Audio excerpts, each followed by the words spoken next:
was an accomplished singer and pianist, but he played by ear. He sang because it was something that he loved to do. For decades, Johnny Mathis kept quiet about the enemies who tried to destroy him. The music legend they called Too Soft sold 360 million records anyway. But at 89, he's done hiding the truth. The racist threats that forced him to dodge bullets on stage, the cruel nickname Frank Sinatra gave him, and the addiction that almost ended it all. Today, we're exposing who really tried to silence the voice. Johnny Mathis was born on September 30th, 1935, in Gilmer, Texas.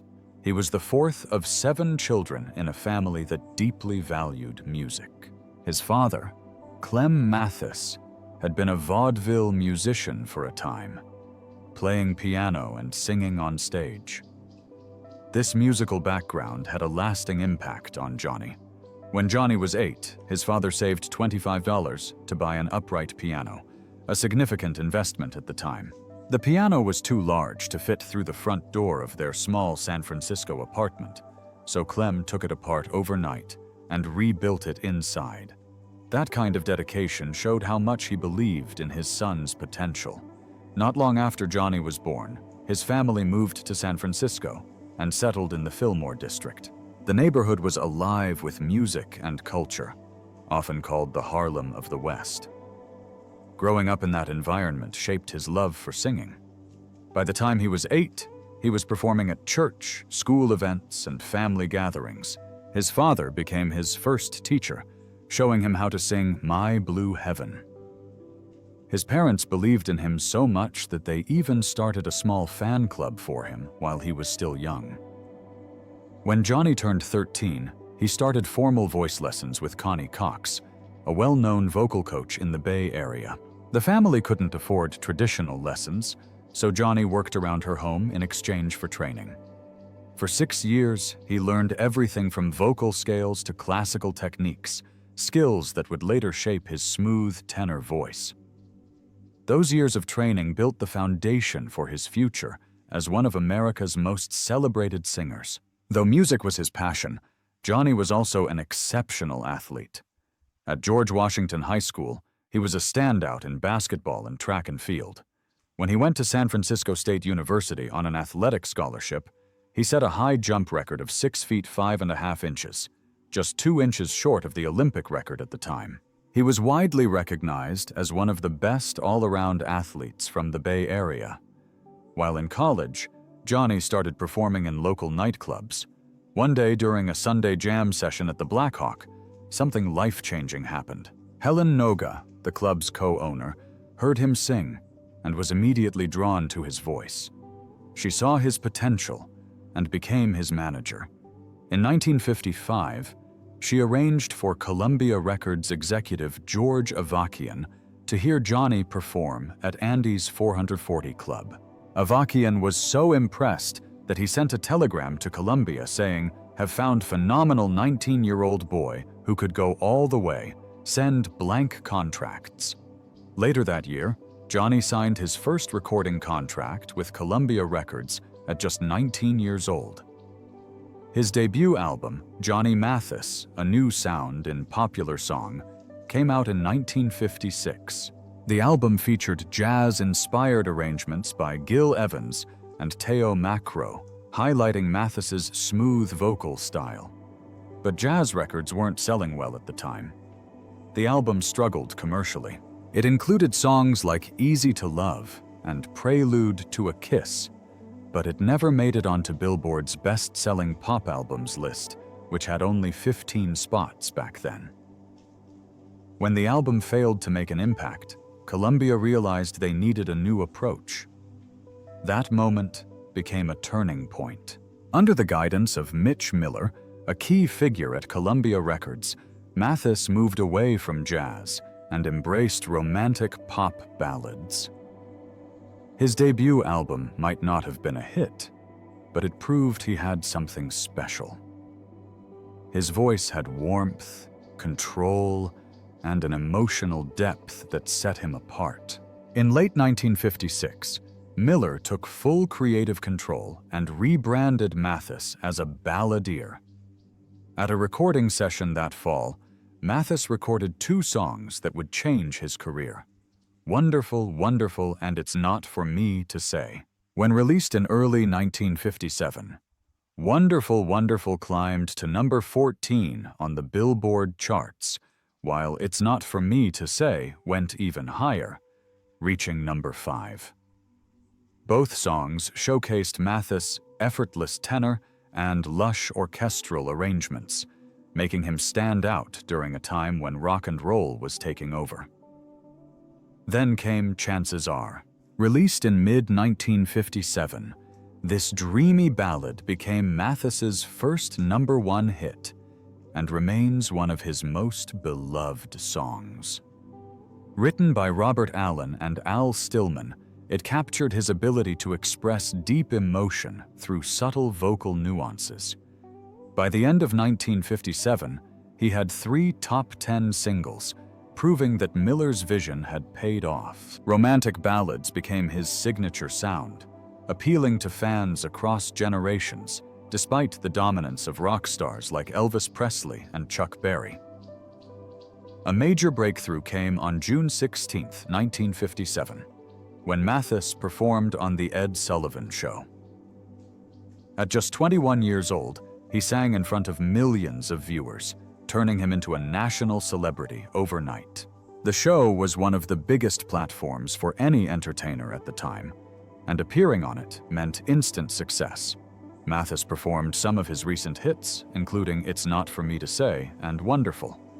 Wonderful, the exposure sent his record soaring on the charts. Shortly after, Chances Are became a massive hit, reaching number 1 and solidifying his place in American pop music. Critics praised Mathis for his velvety voice and polished stage presence. Unlike the high-energy performances of rock stars, his understated elegance connected with audiences who wanted something more romantic and timeless. His smooth delivery, combined with sweeping orchestral arrangements, made his music feel cinematic. That connection to film soon became real when MGM Studios invited him to sing It's Not For Me To Say for the 1957 movie Lizzie. Later, he performed A Certain Smile for another film soundtrack, expanding his reach beyond the music industry. In 1958, Johnny Mathis changed music history with Johnny's Greatest Hits. It wasn't just a collection of songs, it was the first album ever marketed as a greatest hits compilation. Before that, record labels didn't release albums this way, but Columbia Records' Mitch Miller had a bold idea. Mathis was touring and couldn't record new music, so Miller gathered his biggest songs, including Chances Are, Wonderful, Wonderful, and It's Not For Me To Say. The result was a groundbreaking album that spent 490 weeks on the Billboard best-selling Pop LPs chart, nearly 10 years. That record, held until The Dark Side of the Moon by Pink Floyd, overtook it in 1983. The album's success didn't just make history, it set a new trend. Soon, other artists followed, including Elvis Presley with Elvis's Golden Records, and later the Eagles with their Greatest Hits, 1971 to 1975. The idea of a Greatest Hits album became standard in the industry, proving how influential Mathis's compilation was. It sold over 1 million copies by 1999 and remains a testament to his lasting appeal. Later that same year, Mathis released Merry Christmas, an album that became a holiday classic. His warm, smooth vocals, combined with Percy Faith's rich orchestral arrangements, made it one of the most beloved Christmas albums of all time. Songs like Silent Night, White Christmas, and Winter Wonderland became holiday staples. The album charted high upon release and returned to the Billboard charts every holiday season for years. By 2013, it had sold over 5 million copies, earning multi-platinum status. Mathis didn't just record holiday songs, he became the voice of Christmas itself. Even today, when December rolls around, His versions of Sleigh Ride and Silver Bells fill the airwaves, keeping his legacy alive. Among his signature hits, It's Not For Me to Say stands out as an early breakthrough. The song, featured in the 1957 film Lizzie, reached number 5 on the Billboard Top 100 and became a romantic favorite. Decades later, it found new life in films like Goodfellas and Zodiac, introducing Mathis's music to younger generations. Then came Misty, the song that would define his career. Originally an instrumental by jazz pianist Errol Garner, it became something more when Mathis recorded a vocal version in 1959. With lyrics by Johnny Burke and a heartfelt performance, the song reached number 12 on the US Pop Singles chart. It was more than just a hit, it became a classic. Even Garner himself attended the recording session, a personal stamp of approval for Mathis's interpretation. The song's unique fade-in effect, where Mathis walked toward the microphone as he sang, gave it an emotional depth that made it unforgettable. Both Mathis's and Garner's versions were later inducted into the Grammy Hall of Fame, cementing Misty as one of the greatest songs of all time. Johnny Mathis built his career in a time when racial barriers were everywhere, especially in the music industry. As a black singer in the 1950s, he faced discrimination that went far beyond unfair treatment. It put his life at risk. One terrifying moment came when he was warned before a performance in the South that someone planned to shoot him if he stepped on stage. Instead of backing down, Mathis went on with the show. He performed his hit song, Chances Are, while constantly moving on stage, making himself a harder target. It was a chilling reality that black artists faced, even those as successful as him. Beyond the immediate dangers, Mathis also dealt with segregation in nearly every aspect of touring. He often wasn't allowed to stay in the same hotels as his white bandmates or audience members. This was especially common in the South, and places like Las Vegas, which had a reputation for strict racial divisions. In Vegas, even after headlining major venues, he was forced to stay on the west side of town, the designated area for black performers and residents. It didn't matter how much money black entertainers brought to the casinos, they were still treated as second-class citizens. Mathis once described these experiences as feeling like watching a sad movie. He witnessed the injustice, but couldn't change it overnight. Still, his success, along with other black performers like Sammy Davis Jr., pushed things forward. By 1960, their presence and the financial power they brought forced hotel owners to reconsider their policy. Desegregation on the Las Vegas Strip wasn't the result of one dramatic protest. It was a slow shift, brought on by people like Mathis simply showing up, performing, and refusing to be pushed aside. The racism Mathis encountered shaped his perspective on equality, but he didn't let it define him. Raised in San Francisco, he had grown up in a more diverse environment and wasn't fully exposed to deep-seated racism until he started touring. Instead of responding with anger, he followed the advice of his parents, who told him to stay focused on his goals rather than dwell on injustice. He chose to resist in his own way by continuing to perform, by refusing to let threats stop him, and by proving that talent couldn't be confined by segregation. Johnny Mathis's split from his longtime managers Helen and John Noga in 1964 was more than just a business decision. It was a messy, emotional turning point that reshaped his career and forced him to take control of his own future. The Nogas had discovered Mathis, built his career from the ground up, and at one point were like family to him. But by the early 1960s, cracks started to show. Helen Noga had been the driving force behind Mathis's rise to fame. She secured his first big contract with Columbia Records, helped him land hits like Chances Are and Misty, and even sold her jazz club, the Black Hawk, so she and her husband could focus entirely on managing him. Mathis even lived with the Nogas for a time, highlighting just how deeply intertwined their professional and personal lives were. But success didn't come without complications. Despite being one of the highest-paid entertainers of the era, Mathis realized his finances weren't growing the way they should have been.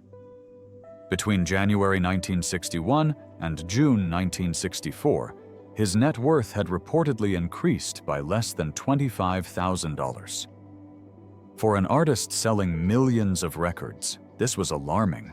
Mathis suspected mismanagement, excessive commissions, and unnecessary expenses. Tensions reached a breaking point in October 1964 when he took the Nogas to court, seeking to void his contract. Helen Noga didn't back down. She countersued, arguing that Mathis owed his success to her efforts. The legal battle became public and bitter, permanently damaging what had once been a strong partnership.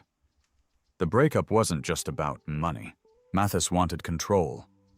On his 29th birthday, September 30th, 1964, he made a bold move by founding Rosian Productions, a company that would oversee his concerts, TV appearances, and promotional work. 3 years later, he launched John Matt Records to produce his own music. This was a rare step for an artist in the 1960s, a time when record labels and managers held most of the power. But Mathis was determined to build something that was truly his. With new management under Ray Hahn, Mathis found stability. Hahn remained by his side until his death in 1984, after which Mathis took full control of his business affairs. But the split from the Nogas had taken a toll. The stress of the lawsuit, combined with a relentless touring schedule, left him physically and emotionally drained. He struggled with addiction to sleeping pills, but eventually overcame it. Even as rock and roll exploded in popularity, with acts like the Beatles dominating the charts, Mathis proved his versatility. Instead of fading into the background, he adapted. Albums like Ole, 1965, which featured songs in Spanish and Portuguese, showcased his ability to evolve with the changing music industry.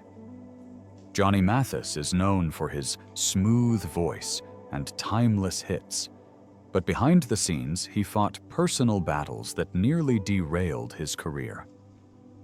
His struggles with addiction started in the early 1960s, when he was introduced to Dr. Max Jacobson, a physician with a reputation for treating celebrities with so-called vitamin shots.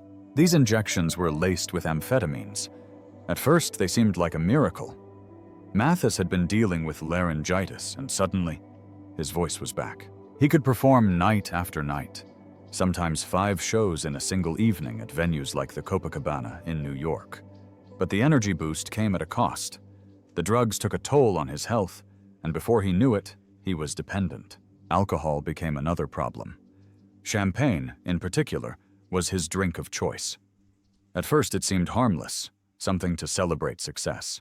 But over time, it became clear that the combination of alcohol and prescription drugs was taking over his life. By the 1980s, he realized these habits weren't just distractions. They were threatening everything he had built. He knew he had to make a change.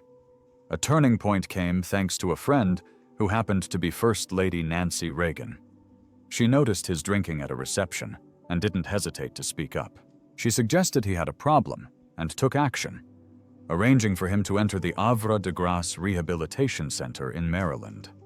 The facility, run by Jesuit priests, focused on more than just detoxing. They helped Mathis understand why he had turned to drugs and alcohol in the first place. It was a life-changing experience. Later, he would call it the greatest thing that ever happened to him. Reagan's intervention wasn't just a personal favor. She was deeply involved in anti-drug efforts through her Just Say No campaign, and her support showed how powerful personal connections can be in the fight against addiction. But recovery wasn't just about professional help. Mathis leaned on his faith and family to get through it. Growing up in San Francisco, his parents had taught him resilience, and now those lessons proved invaluable. His family stood by him when he needed them most, offering love and understanding rather than judgment. Through it all, Mathis never let go of his passion for music. Even in his darkest moments, he kept recording and performing, creating some of the most memorable songs of his era. It's like Misty and Chances are cemented his status as one of the best-selling artists of all time. After getting sober, he returned to the stage with a new sense of clarity and purpose. Johnny Mathis never intended to make headlines for anything other than his music, but in 1982, a single offhand comment changed everything. During what he believed was an off-the-record conversation with Us Weekly, he casually admitted, "Homosexuality is a way of life that I've grown accustomed to." It was a simple statement, but at the time, it was a dangerous one. The early 1980s were not a welcoming era for LGBTQ+ public figures, especially in the United States. Social conservatism was at a peak, and homosexuality was still considered taboo in many circles. When Mathis's comment was published, the backlash was swift and brutal. Fans from conservative parts of the country reacted with outrage, and some even sent death threats. The hostility was so intense that Mathis immediately pulled back from discussing his personal life. He stopped addressing the topic altogether, not out of shame, but for his own safety. Despite the controversy, Mathis refused to let it derail his career. He focused on what he had always done best, his music. He continued recording, performing, and maintaining the smooth, romantic sound that had made him famous. While other artists might have used their platform to fight back or become activists, Mathis chose a different path. He let his talent speak for itself, believing that his artistry should define him rather than his private life. For decades, he avoided talking about his sexuality in public. Then, in 2017, times had changed. The world had grown more accepting, and Mathis finally felt comfortable enough to speak openly again. In an interview with CBS News, he reaffirmed what he had said all those years ago. But this time, the reaction was different. Instead of backlash, there was support. Society had evolved, and Mathis could finally acknowledge his truth without fear of losing everything. Through it all, his fans had never truly abandoned him. Even during the most difficult years, many stood by his side, drawn to his voice, his warmth, and his quiet dignity. Within the LGBTQ+ community, Mathis became an unintentional symbol of resilience, a man who had survived an era of intolerance and come out on the other side still standing. Johnny Mathis saw a major comeback in the late 1970s, thanks to a duet that took the music world by storm. Too Much, Too Little, Too Late, recorded with Denise Williams in 1978, became a chart-topping hit. It reached #1 on the Billboard Hot 100 Adult Contemporary and R&B charts, marking his first U.S. #1 single since Chances Are in 1957. That's a gap of more than 2 decades. The song also found success overseas, hitting #3 in the UK and #9 in Canada. It wasn't just popular, it was a commercial powerhouse, earning gold certification in the US and silver in the UK. This success led to more collaborations with Williams. Later that year, they released a full album of duets, That's What Friends Are For, which climbed to #19 on the Billboard album charts and went gold in both the US and UK. Mathis used this momentum to record duets with other legendary artists like Dionne Warwick, Natalie Cole, and Gladys Knight. While disco and rock dominated the airwaves, he managed to stay relevant by blending contemporary sounds with his signature romantic style. Adapting was key to his longevity. He had started as a smooth ballad singer in the 1950s, but over time, his music evolved to include jazz, soul, disco, soft rock, and even country. In 1979, his album Mathis Magic featured disco influences, while Let It Be Me, Mathis in Nashville, 2010, showcased his take on country music. Decades into his career, he was still finding new ways to connect with audiences. In 2017, Johnny Mathis Sings the Great New American Songbook featured covers of modern hits from artists like Adele and Pharrell Williams, proving that his voice could bring warmth to any era of music. Even as the music industry shifted toward digital platforms, Mathis remained relevant. He continued releasing new material, reissuing classics, and celebrating his extensive catalog. In 2017, he released a massive 68-disc box set, The Voice of Romance, the Columbia Original Album Collection, which introduced his work to a new generation. His music also found a home in pop culture. One of the most memorable uses of his songs came in The X-Files. In the 1996 episode Home, the eerie contrast between his soothing voice and the episode's disturbing content left a lasting impact. Mathis, however, was uncomfortable with the violent nature of the scene and declined permission for his original recording to be used, leading the show to create a cover version instead. His music also appeared in Mad Men, further cementing his status as a timeless icon. Johnny Mathis's appeal has lasted for nearly 7 decades, and it's easy to see why.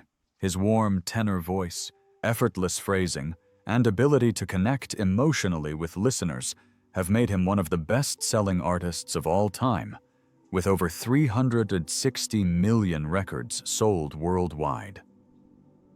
Mathis's impact wasn't limited to individual songs. In 2003, he received the Grammy Lifetime Achievement Award, a recognition of his decades of influence. His recordings were not just popular, they were considered historically and culturally significant.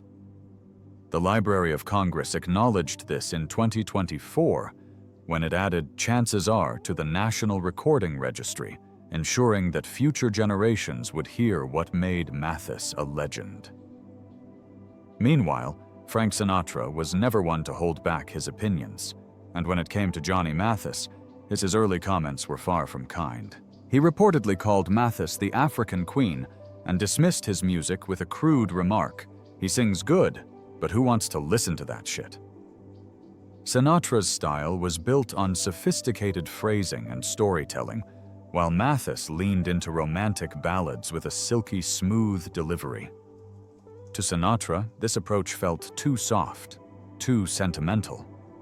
But time has a way of changing perspectives.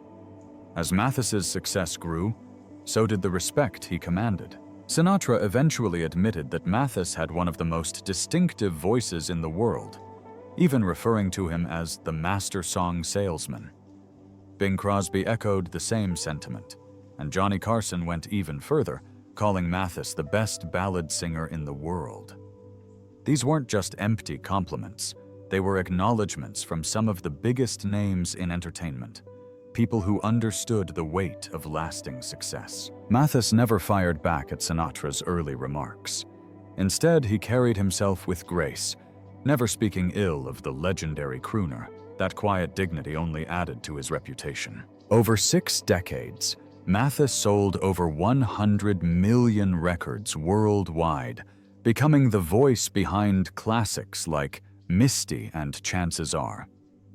His career proved that talent and consistency outlast even the harshest criticism. Critics were another obstacle Mathis had to overcome. In the 1950s, jazz purists dismissed his ballads as overly sentimental. They called his music elevator music, a label meant to diminish its artistic value.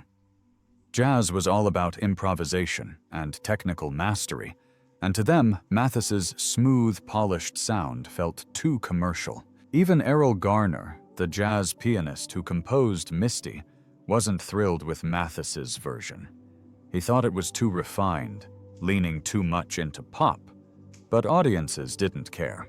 Mathis's rendition of Misty became a massive hit, reaching number 12 on the Billboard Hot 100, and earning him his first Grammy nomination. Over time, the song became so associated with him that it's now considered his signature track. Mathis never let the criticism shake him. He wasn't interested in labels or fitting into a particular genre. He once said, "I didn't care about labels, I just wanted to sing beautiful songs." That mindset allowed him to build a career that transcended musical trends. While critics debated the artistic merit of his style, audiences embraced it completely. His albums consistently went gold or platinum, and Johnny's Greatest Hits 1958 even pioneered the concept of the Greatest Hits album. In the end, Mathis didn't just survive the skepticism, he outlasted it. His music endured, his influence remained, and his voice became a part of pop culture history. Even the critics who once dismissed him had to acknowledge the truth. Johnny Mathis wasn't just a ballad singer, he was a legend.